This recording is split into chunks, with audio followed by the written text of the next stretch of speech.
Hi, this is Annabella, and recently I read a quote from a well-known black and white photographer named John Sexton, who developed his skills working in the darkroom alongside Ansel Adams, perhaps the most influential photographer of the 20th century. Anyway, the quote goes like this: "I truly believe that 51% of my images success takes place in the darkroom." Well, here's what I believe. Today, 51% of all digital images success takes place in Photoshop. Right now, Photoshop is the easiest and, yes, the fastest way to take good photos and transform them into great photographs using simple, straightforward, raw conversion and photo editing techniques. And in this free video, I'm going to show you why and what this means to your photography. And more important, I'm going to show you how you can do it too using Photoshop, and you don't need an expensive camera, you don't need a supercomputer, and you definitely don't need fancy computer skills. But let's back up for a minute. You see, when I was fresh out of university after completing my degree in photography, I got my first job in the industry working as a technician for a professional photographic lab, which for a photographer was like being a kid in a candy store. I had access to the best photographic equipment money could buy. I'm talking about millions of dollars worth of high-tech machinery right at my fingertips, from high-resolution film scanners, digital LVT film recorders, to large format LED photographic printers, just to name a few. And here's the verdict that I kept coming back to. No matter what equipment I used, the difference between a good print and a bad one came down to one influencing factor: Adobe Photoshop.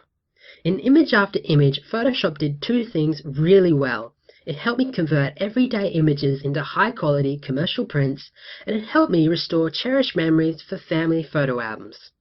Of course, I suppose if you can only do two things well, those are two pretty good things. So let's start off by talking about why photos don't always turn out as planned and what you can do right now to rescue them. But first, let me ask you a question. You're a passionate photographer, right?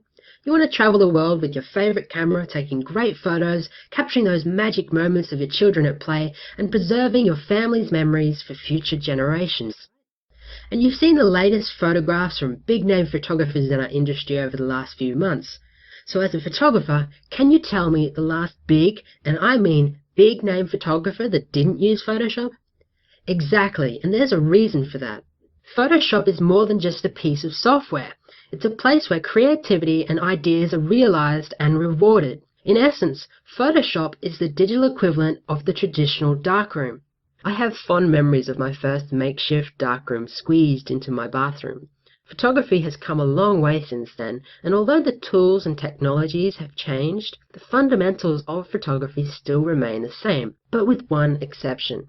In the 1930s and 40s, photographers needed to know how to get the best out of their film through traditional processing and printing techniques. In the 1970s and 80s, photographers began to spend less time film processing and printing with the assistance of services offered by professional photographic labs, like the one I worked in.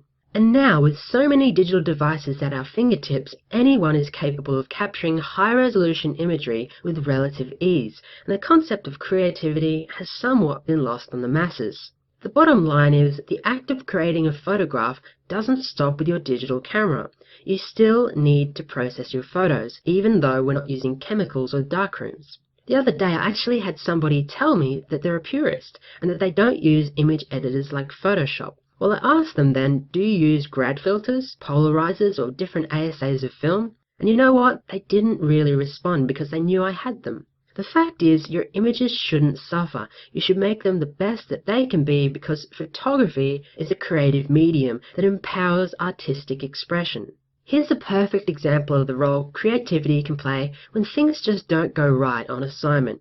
At first, this photograph may appear to be quite straightforward, but in reality it's not, and that's because I only had one opportunity to capture this photograph, hanging out of an open cockpit, rubber band propelled, home-built aircraft flying at 4,000 feet. And if that wasn't a tall order, by the time we reached our remote destination, we only had enough fuel for one pass before we needed to head back to the airfield.